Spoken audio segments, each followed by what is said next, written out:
معايا هنا حوالي نص كيلو كنافة او نص، اكتر حاجة بسيطة بس.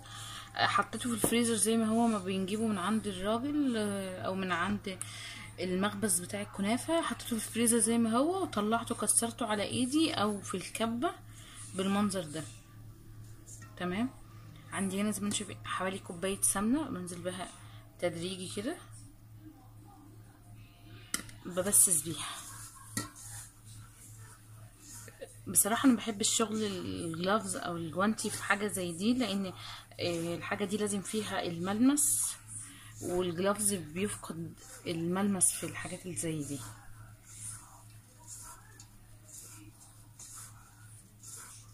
احنا النهارده هنعملها بالمكسرات. انا شخصيا بحبها سادة بدون اي حاجة، بس هنعملها النهارده بالمكسرات.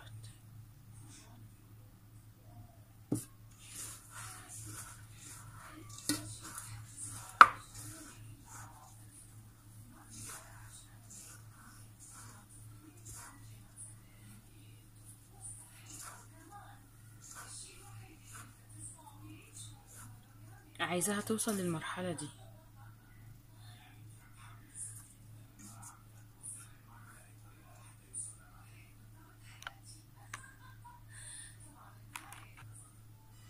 ضفت السمنة، توصل للقوام ده كده، علشان اوصل ان هي تبقى حمرا زي اللي احنا بنجيبها من بره كده. لازم تبقى السمنه متشبعه سمنه. عندي هنا معلقتين سكر، دول اختياري لو انت مش حابه تضيفيهم، بس دول عشان اضمن ان الكنافه بتاعتي تبقى ماسكه في بعضها، وما تتكسرش او ما تتهريش مني وانا بقطعها، او بعد ما تستوي كده في الفرن. عندي هنا الصينيه بتاعتي دهناها بمعلقتين سمنه.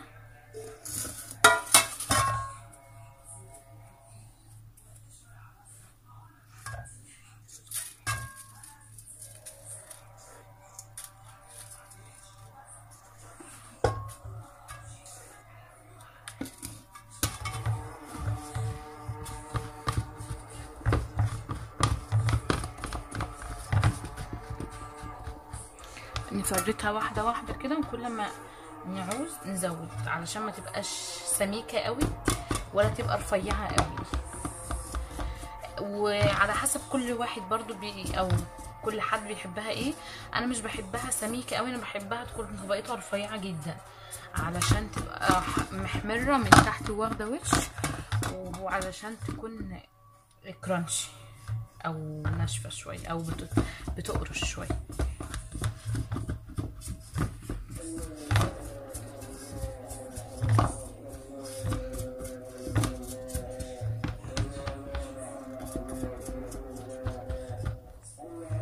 عندي هنا الحشو بتاعي زبيب وفول سوداني وجوز الهند، وحاطه عليهم شويه سكر. السكر برضو عشان اضمن ان المكسرات بتاعتي او الحشو بتاعي يمسك في الكنافه، ما يبقاش عامل فرق كده وتبقى مقسومه طبقتين مش ماسكين في بعض.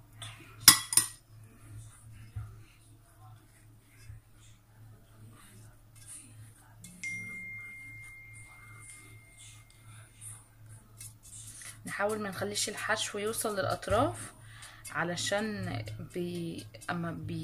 بالكنافه بتبدا تحمر، ده الحشو بتاعنا يحمر ويتحروق معانا.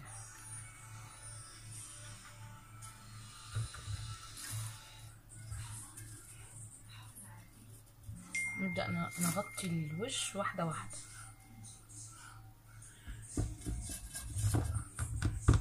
احنا قلنا مش عايزين تبقى تخينه او سميكه،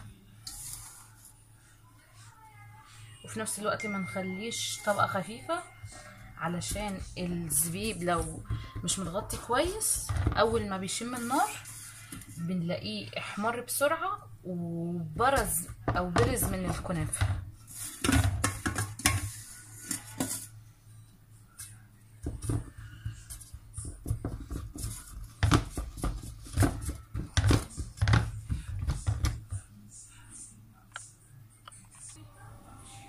خلصتها. اهم حاجه بقى الخطوه اللي جايه او المرحله اللي جايه دي، بنفس البوله او اي صينيه عندي متساويه او حاجه، وبعمل كده.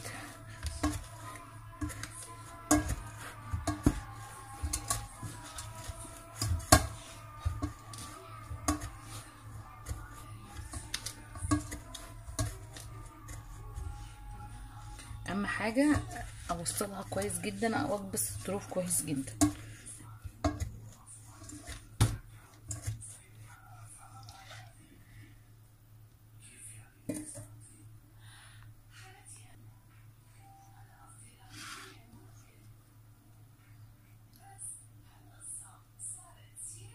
دلوقتي هدخلها الفرن. انا كنت مشغله الفرن من قبل كده على اعلى درجه، بس انا هبدا اهدي الفرن يا درجه حراره 180 يا 200. هشوف هتاخد وقت قد ايه بالظبط وهقول لكم.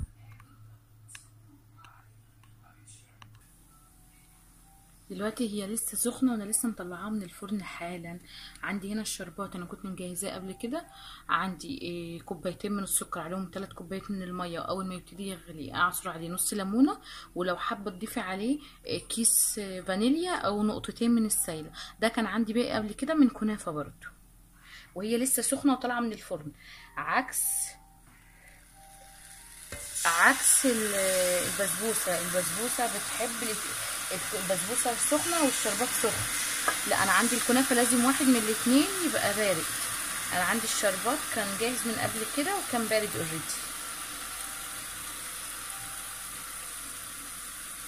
اكيد واضح ان هي لسه طالعه من الفرن حالا.